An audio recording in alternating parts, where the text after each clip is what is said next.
Assalamualaikum warahmatullahi wabarakatuh, Pak Juli. Waalaikumsalam warahmatullahi wabarakatuh. Baik, satu topik menarik akan kita angkat tentang menyikapi musibah sebagai pembelajaran yang berharga, di mana tim SAR sejauh yang kami ketahui juga masih berupaya untuk menemukan beberapa korban yang masih tertimbun tentang musibah yang terjadi di Sumatera dan sebagian Aceh. Mohon pencerahannya, Bapak. Alhamdulillahirabbil alamin. Wa bihi nasta'inu ala umuri dunya waddin. Wassalatu wassalamu ala asrofil anbiya'i wal mursalin wa ala alihi wa sahbihi ajma'in, amma ba'du.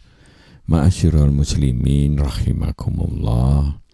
Mitra Pas FM dimanapun panjenengan berada yang dirahmati Allah, mugi-mugi panjenengan tansah binaringan sehat walafiat, penuh barokah, penuh semangat untuk membangun kebaikan-kebaikan di muka bumi ini, dan mudah-mudahan kita menjadi hamba-hamba Allah yang dicintai oleh Allah dan bisa berkehidupan dengan kondisi yang hasanah, baik dalam keadaan yang terus selalu ingin meningkatkan kualitas diri kita. Ma'asyiral muslimin rahimakumullah. Kesempatan ini terkait dengan musibah atau bencana. Sebetulnya di semua aspek kehidupan Allah seakan-akan memberikan bagian untuk menjadi pembelajaran kita, yaitu bencana atau musibah atau segala hal yang datang kepada kita, baik berupa kegagalan maupun berupa bencana alam maupun berupa kesulitan-kesulitan hidup kita, yang mana itu Allah hendak menguji kita, Allah hendak memberikan peringatan kepada kita, yang mungkin kita mengalami kelalaian, mengalami kelemahan, mengalami kesalahan-kesalahan di dalam mengelola kehidupan kita, baik pribadi maupun secara umum, maka itu menjadi bagian pembelajaran yang sangat-sangat berharga. Karena proses hidup ini mematangkan semua keadaan. Adanya musibah itu mematangkan kita bahwa kita kalau salah akhirnya, kalau kita berbuat dosa, kebijakan-kebijakan yang kita putuskan salah akan banyak berakibat terhadap terjadinya musibah. Sesuatu yang tentu kita tidak menginginkannya. Nah, contoh yang sangat besar terakhir ini adalah kelompok di Aceh, Sumatera Utara, Sumatera Barat yang menurut saya sudah begitu memprihatinkannya.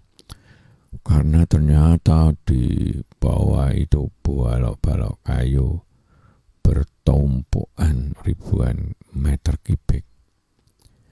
Betapa pembalakan atau pengelolaan hutan kita jadi berantakan kelihatannya, dan daya dukung alam tentu akan melemah, dan Allah memberikan pembelajaran untuk kita, dan itu akhirnya menimpa semuanya yang terkait dengan wilayah itu. Ya, kita doakan mudah-mudahan ini segera bisa teratasi, bantuan-bantuan berupa apapun, pakaian maupun dana maupun apapun peralatan-peralatan yang dibutuhkan di sana, mudah-mudahan segera bisa mengatasi musibah ini, sehingga saudara-saudara kita yang di sana segera bisa teratasi semua kesulitan-kesulitannya.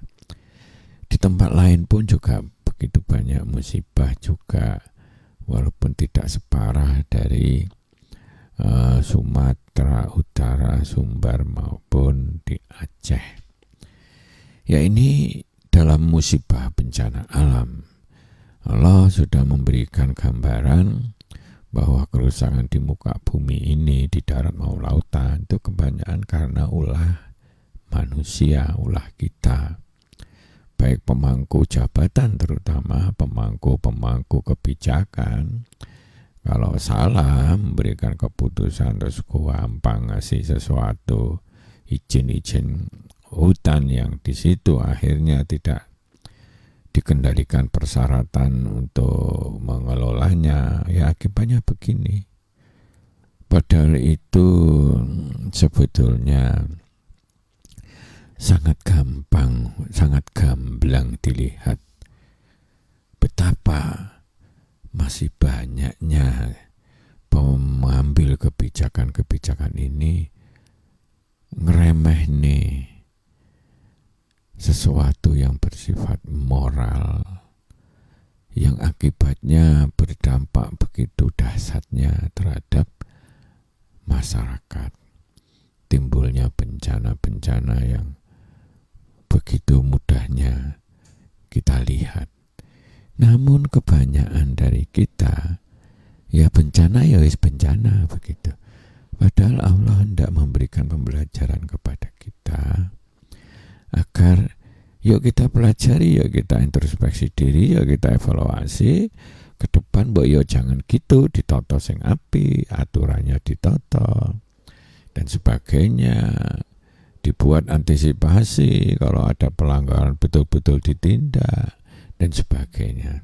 Nah, akibat ketidakjujuran, akibat kelemahan amanah diambang pengambil keputusan dan sebagainya, akibat dari tingginya tingkat sogokan korupsi. Dulu pernah saya dapat cerita itu, begitu masuk ke wilayah tertentu, investor itu disambut kayak raja oleh pemangku jabatan di sana. Mau minta berapa ribu kilo, berapa ribu hektar. Gampang itu, nanti kan pohon-pohonnya bisa ditebang dan ada yang sudah nampung, ada bank yang sudah mau biayai dan sebagainya. Tapi ujung-ujungnya ya itu, jasanya masuk kantong masing-masing pengampu kebijakan, dan jasanya itu jadi cukup besar, menarik mereka untuk menjadikan ini proyek memperkaya diri, tapi tidak care, tidak peduli terhadap pengelolaan dari lingkungan. Dan musibah itu tidak berarti hanya masalah bencana alam. Dalam kehidupan sehari-hari kita, dalam keluarga kita, dalam pekerjaan kita, sering sekali kita tertimpa musibah. Entah kecelakaan, entah kita kena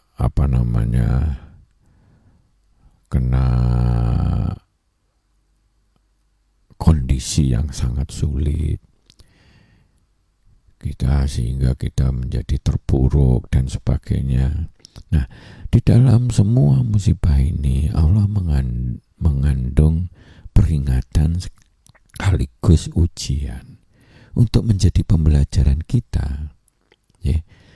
Dan di dalam ayat-ayat Allah itu begitu banyaknya sudah disebutkan bahwa musibah itu akibat dari kesalahan kita sendiri. Kebanyakan seperti itu. A'udzubillahi minasyaitonirrajim. Bismillahirrahmanirrahim. Misalnya di surat Asy-Syura 30, wa ma asabakum min musibatin wa bima kasabat aydikum wa ya'fu an katsira. Dan apa saja musibah yang menimpa kamu, maka itu disebabkan oleh perbuatan tanganmu dewek, tanganmu sendiri.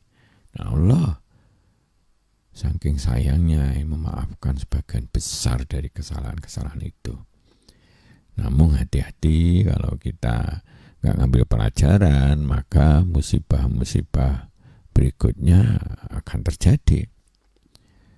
Jadi seperti itu, macam-macam musibah itu, ada kebakaran yang barusan terjadi di padi ini yang cukup besar dari perusahaan misalkan, atau apapun lah musibah itu, kekeringan dan sebagainya. Bahkan yang komplit itu di zamannya Fir'aun, Nabi Musa itu begitu banyaknya musibah. Ning ya tadi itu, kebanyakan manusia menyikapinya ya wes. Begitu ada musibah kita ndrepipil minta tolong sana sini, minta tolong kepada Allah, begitu selesai ya wes. Seakan-akan lupa bahwa Allah sudah begitu seringnya memberi maaf kepada kita. Nah, itulah yang menjadi perenungan kita, bahwa musibah apapun bentuknya, baik kepada diri kita maupun kepada umat, kepada masyarakat, di wilayah, di skala yang kecil maupun besar, mari nomor satu kita, kalau menurut tuntunan Allah, kita coba kembalikan kepada Allah sebagai bentuk pembelajaran. Contohnya misalkan di dalam surat Al-Baqarah 156, alladzina idza asabathum musibah qalu inna lillahi wa inna ilaihi raji'un. Apabila hamba-hamba Allah, orang-orang ditimpa musibah, mereka mengucapkan inna lillahi wa inna ilaihi raji'un. Sungguhnya kami milik Allah, padanya lah kita akan kembali. Nah, itu sebagai bentuk kita menerima takdir, dan semuanya itu Allah Maha Tahu.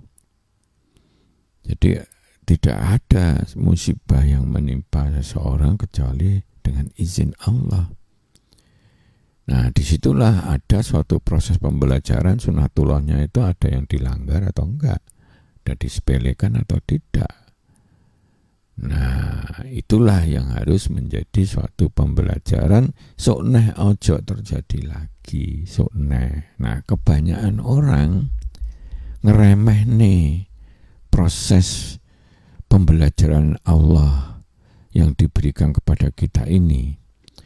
Jadi Allah itu saking sayangnya, salah satunya itu diberikan musibah.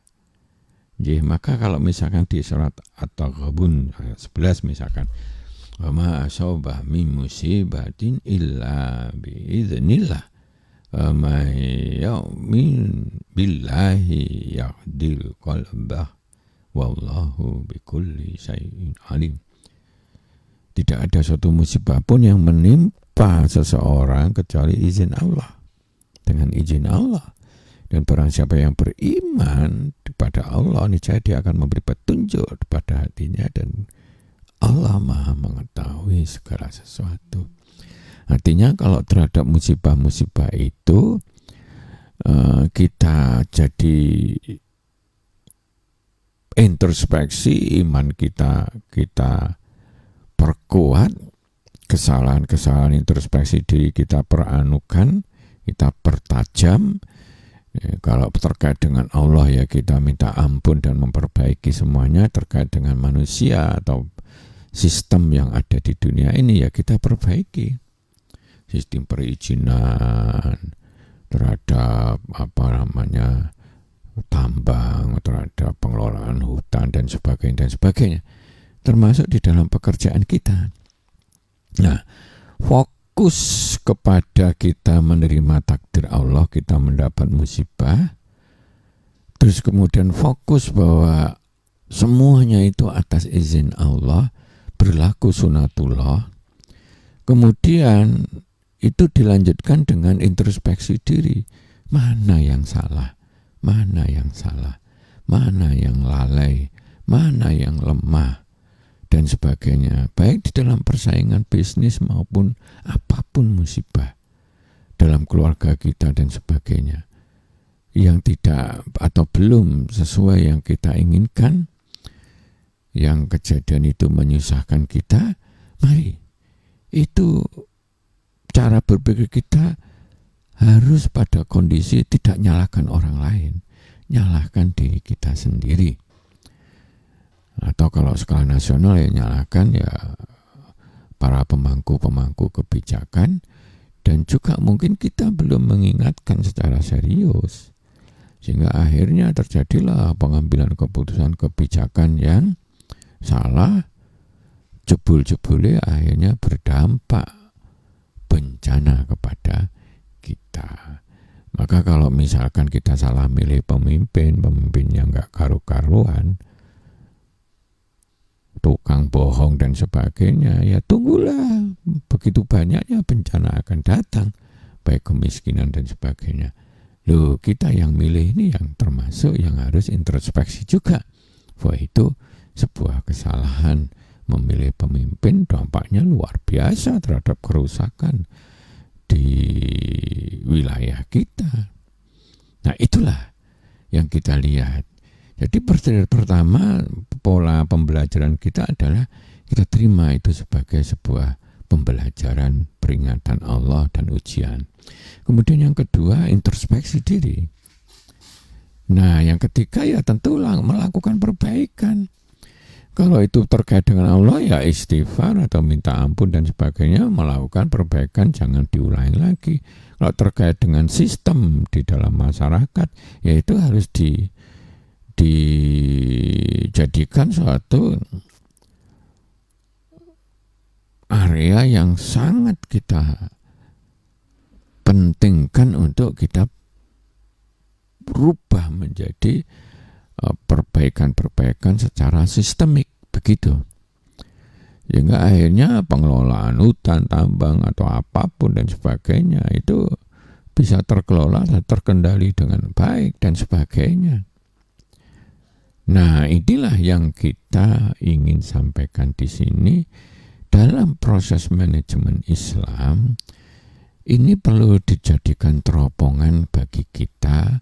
Musibah bisa datang kepada siapa saja, termasuk kita. Yuk kita terima itu sebagai bagian peringatan dan pembelajaran Allah dan ujian kita. Dan kemudian langsung kita lebih baik mengintrospeksi diri, mana-mana titik lemah, mana-mana kesalahan, mana-mana kelalaian dan sebagainya, untuk terus diperbaiki. Terus. Jadi jangan pas wae ada musibah kita seperti terperipil, tidak karu-karuan, minta tolong sama Allah. Begitu selesai nggak ada pembelajaran sama sekali, ya bisa terulang lagi. Misalnya kebakaran besar di suatu tempat atau di mana perusahaan, kalau itu nggak jadikan pembelajaran, hanya mau diatasi itunya, ya nanti balik lagi kejadian lagi. Dan ini sering sekali. Dan itu sunatullah. Maka Allah memberikan peringatan-peringatan bahwa kita dalam memutuskannya itu harus penuh amanah, dan kemudian kalau ada kesalahan ya kita perbaiki. Jangan karena sogokan, karena angpau, karena ini dan sebagainya, terus kita ini seperti kayak dikuasai mereka, akhirnya rusak lah. Nah, yang paling memprihatinkan, segala kerusakan, segala bencana, segala macam-macam yang ada di Republik kita ini sering-sering hanya dijadikan ya wis lah seperti itu, tidak dijadikan pembelajaran yang itu menjadikan kita untuk kapok betul, sehingga ke depan step by step bisa lebih baik. Ya itulah bagian dari sebuah proses kehidupan.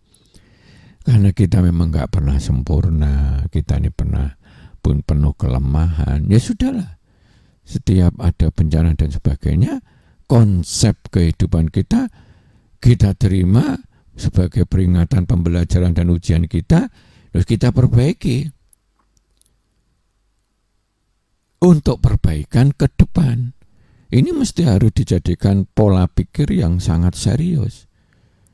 Kalau enggak ya akhirnya balik lagi, semakin lama menumpuk dan sebagainya, habis energi kita untuk sesuatu hal yang sebetulnya tidak perlu terjadi, karena kita kurang care terhadap menjadikan musibah itu menjadi pembelajaran bersama untuk perbaikan ke depan.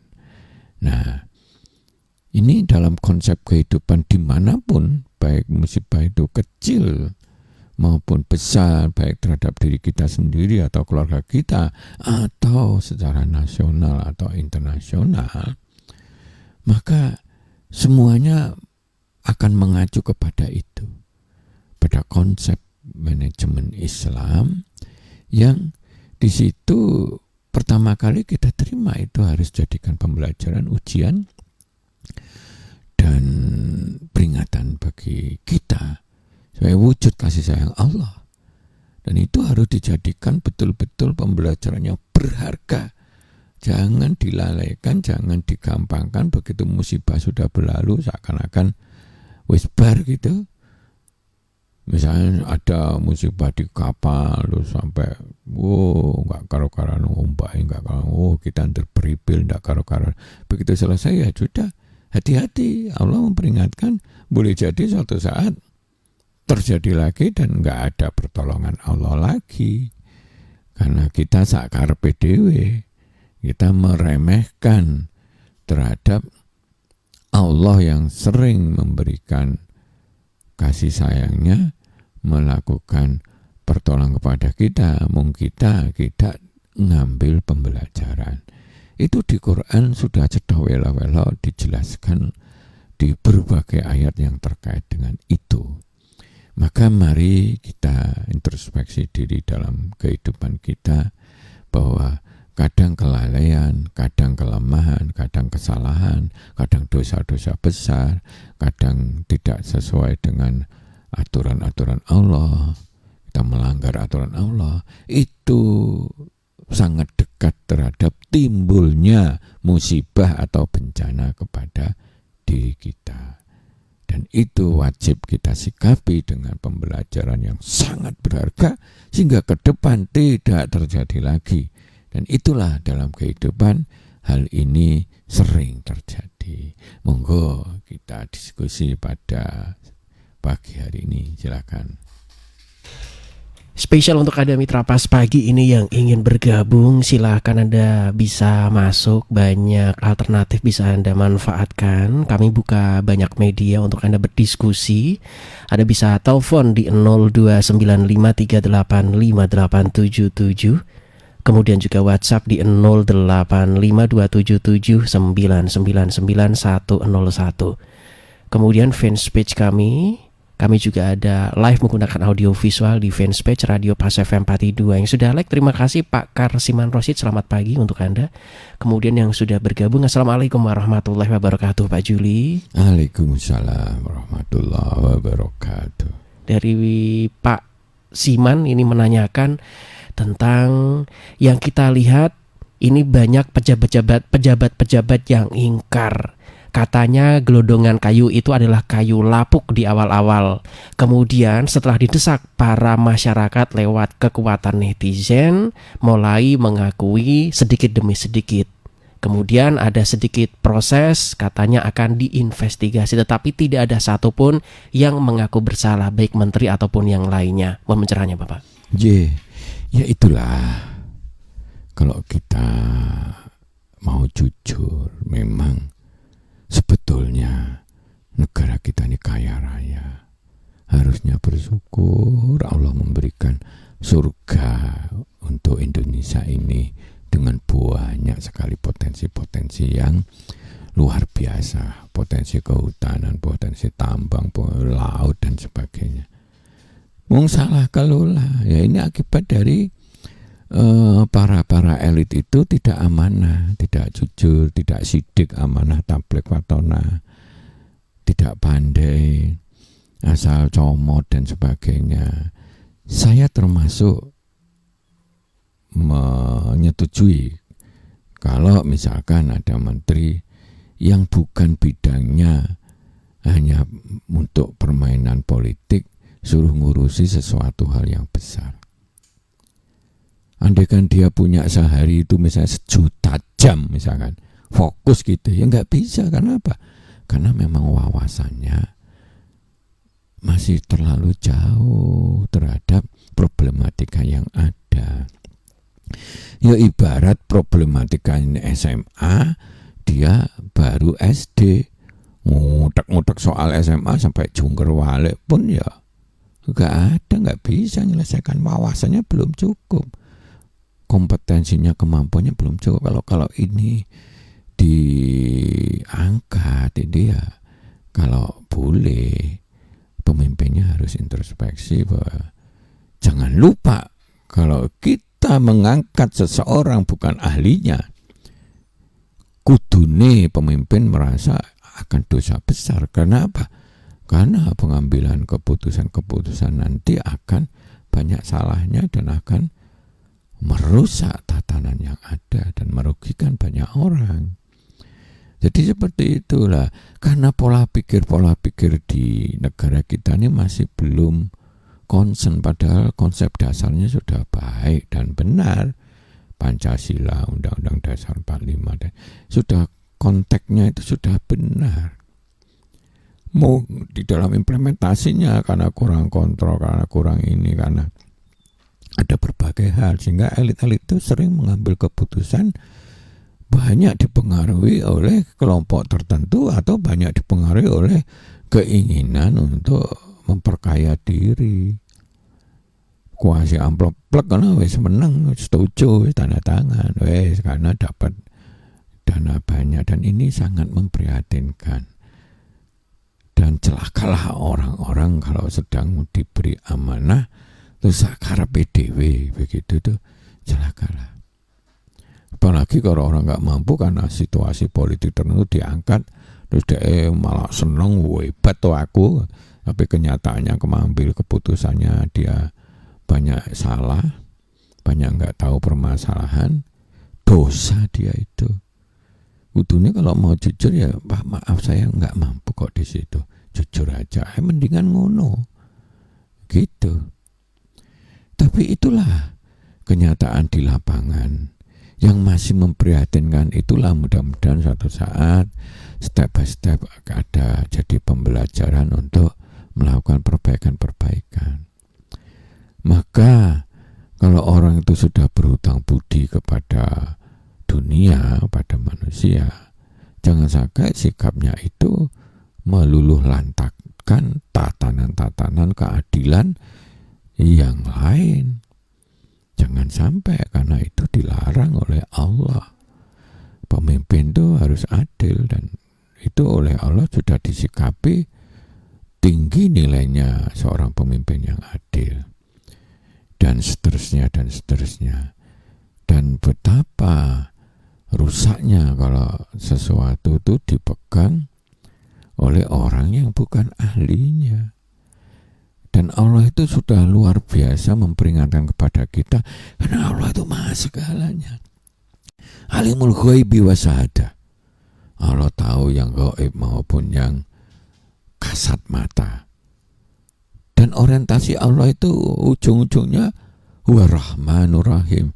Saya berbes itu kalau baca ayat itu. Jadi ujung-ujungnya Allah tahu segalanya, itu saja nih pengen membangun kasih sayang kepada kita semuanya. Ning sing dikasihani kuwi enggak mau bersyukur, enggak mau introspeksi, malah kadang-kadang adiguna bermain dengan ubudunya, akhirnya rusaklah tatanan kita. Jadi seperti itu. Ya sudahlah, kita yang penting kita perbaiki yang ada dan sebagainya. Terutama mulailah dari memilih pemimpin, memilih pejabat-pejabat yang memang memangku kebijakan yang penting. Itu yang sidik, amanah, tabligh, fatona. Yang benar, yang jejak, yang lurus, yang amanah, yang betul-betul dia cerdas, punya kemampuan untuk menguasai dan memecahkan masalah. Nenek celondo, selik genje, jauh dari kemampuan problematika yang ada. Kon dadi renyuk kabeh, makin lama makin renyuk, yang ujung-ujungnya wong cilik sing enggak karu-karuan. Wong cilik yang banyak merasakan karena mereka keterbatasan ekonomi, keterbatasan ilmu. Nah, wong lele duwite akeh ya iso ae, wis duwite wis akeh mau apa ya iso, nggak kekurangan. Nah, inilah yang memprihatinkan yang perlu kita ingatkan terus. Jangan terlalu dipuji-puji di tempat yang salah. Kalau memang benar itu bagus ya kita puji.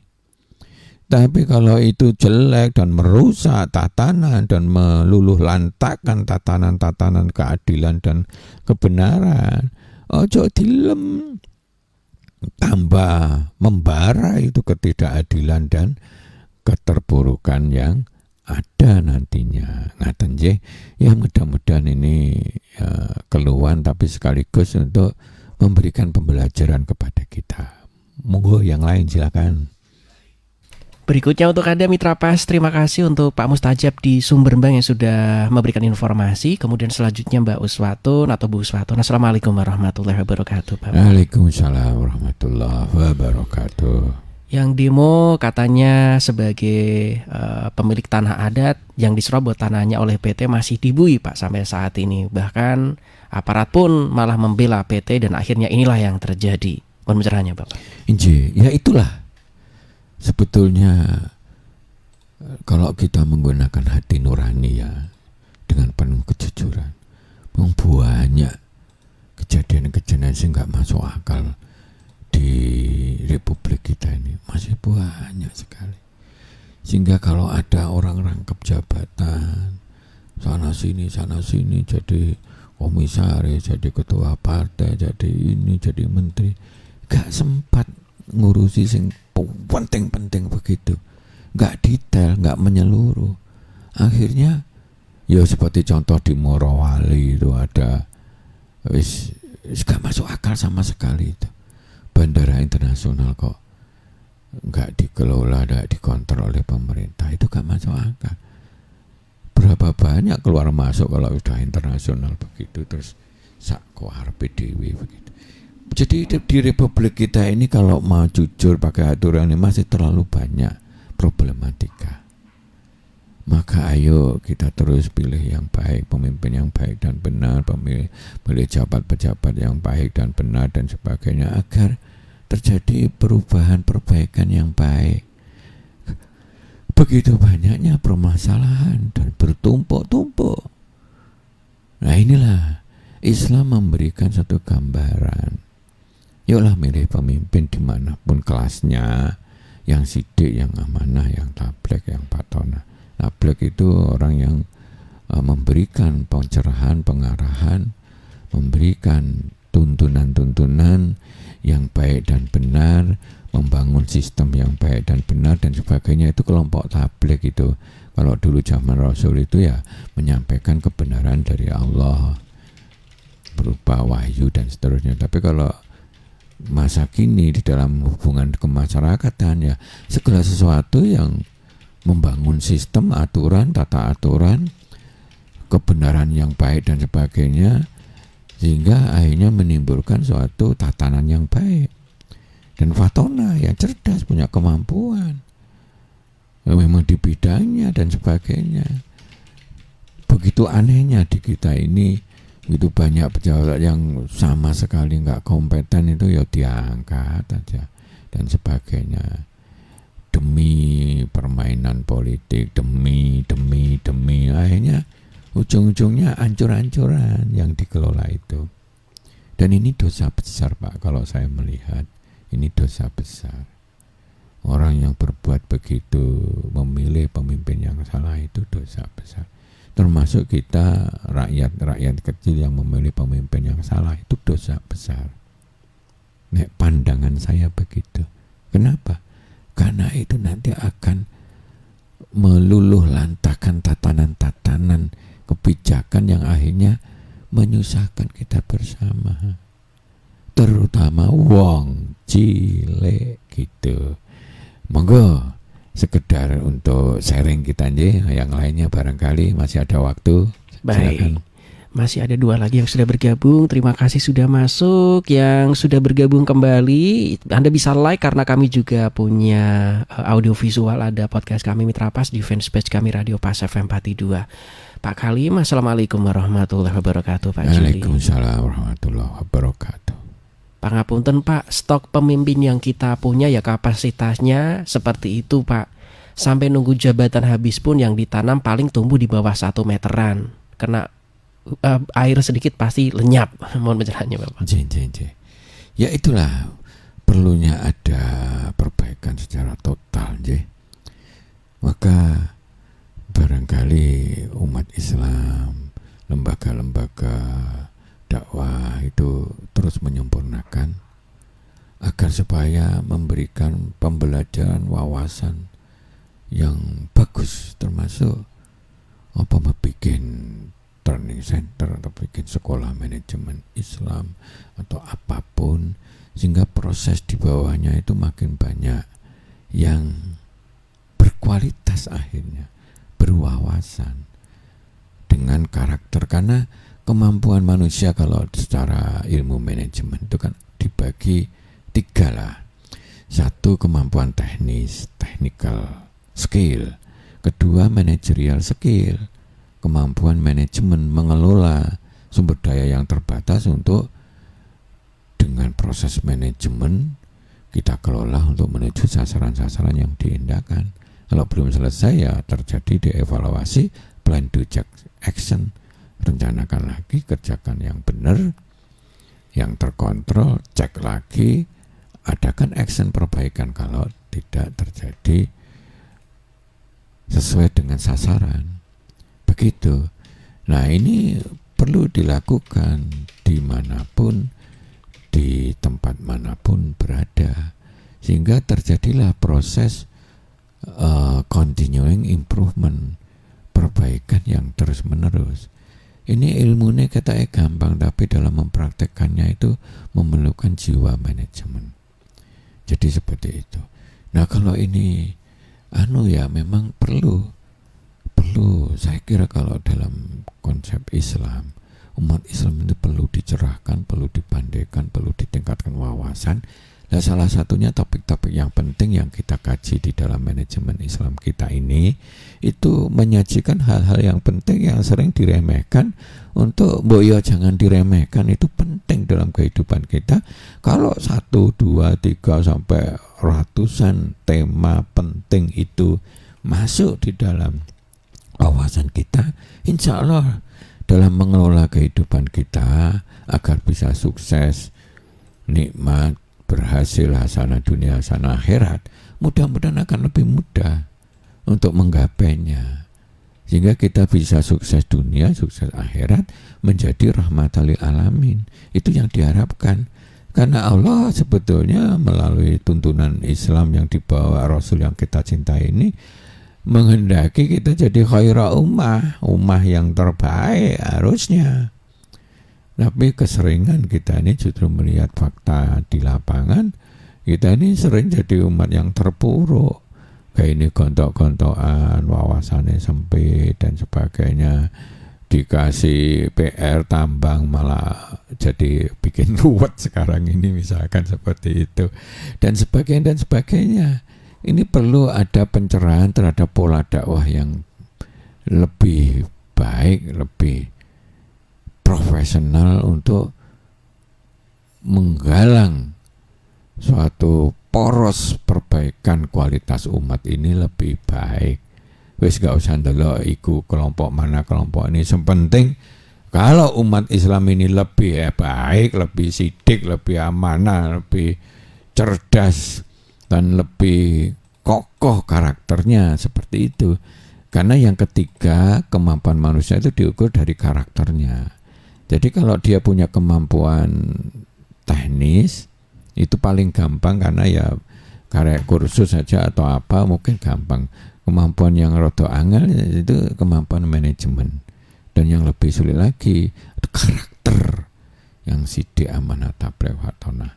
Jadi karakter yang jujur, karakter yang sungguh-sungguh beramanah, karakter yang adil, karakter yang betul-betul concern jihad untuk melakukan banyak perbaikan di muka bumi ini. Kalau karakternya benar, bagus, kokoh, managerial skillnya itu kuat, technical skillnya itu juga sesuai dengan bidang yang dia diberi amanah, maka insya Allah akan terjadi perbaikan-perbaikan di dalam urusan hubungan dengan kehidupan kita dimanapun berada. Ngaten nggih. Monggo yang lainnya barangkali atau sudah waktunya nggih. Ya, kita harus segera closing ini. Nggih. Masyarakat muslimin rahimakumullah. Paling tidak kita pada pagi ini menyikapi musibah itu harus jadikan pembelajaran yang berharga, titik. Karena itu peringatan, pembelajaran, ujian dari Allah. Dan kebanyakan dari musibah itu karena kita dewi yang lemah, yang lalai, yang salah dan sebagainya. Sehingga segeralah berintrospeksi diri, segala lakukan perbaikan, biar nanti tidak balik lagi musibah itu datang, bahkan mungkin bisa lebih besar. Saya kira demikian. Mudah-mudahan ada manfaatnya. Wabillahi taufiq wal hidayah. Assalamualaikum warahmatullahi wabarakatuh. Waalaikumsalam warahmatullahi wabarakatuh.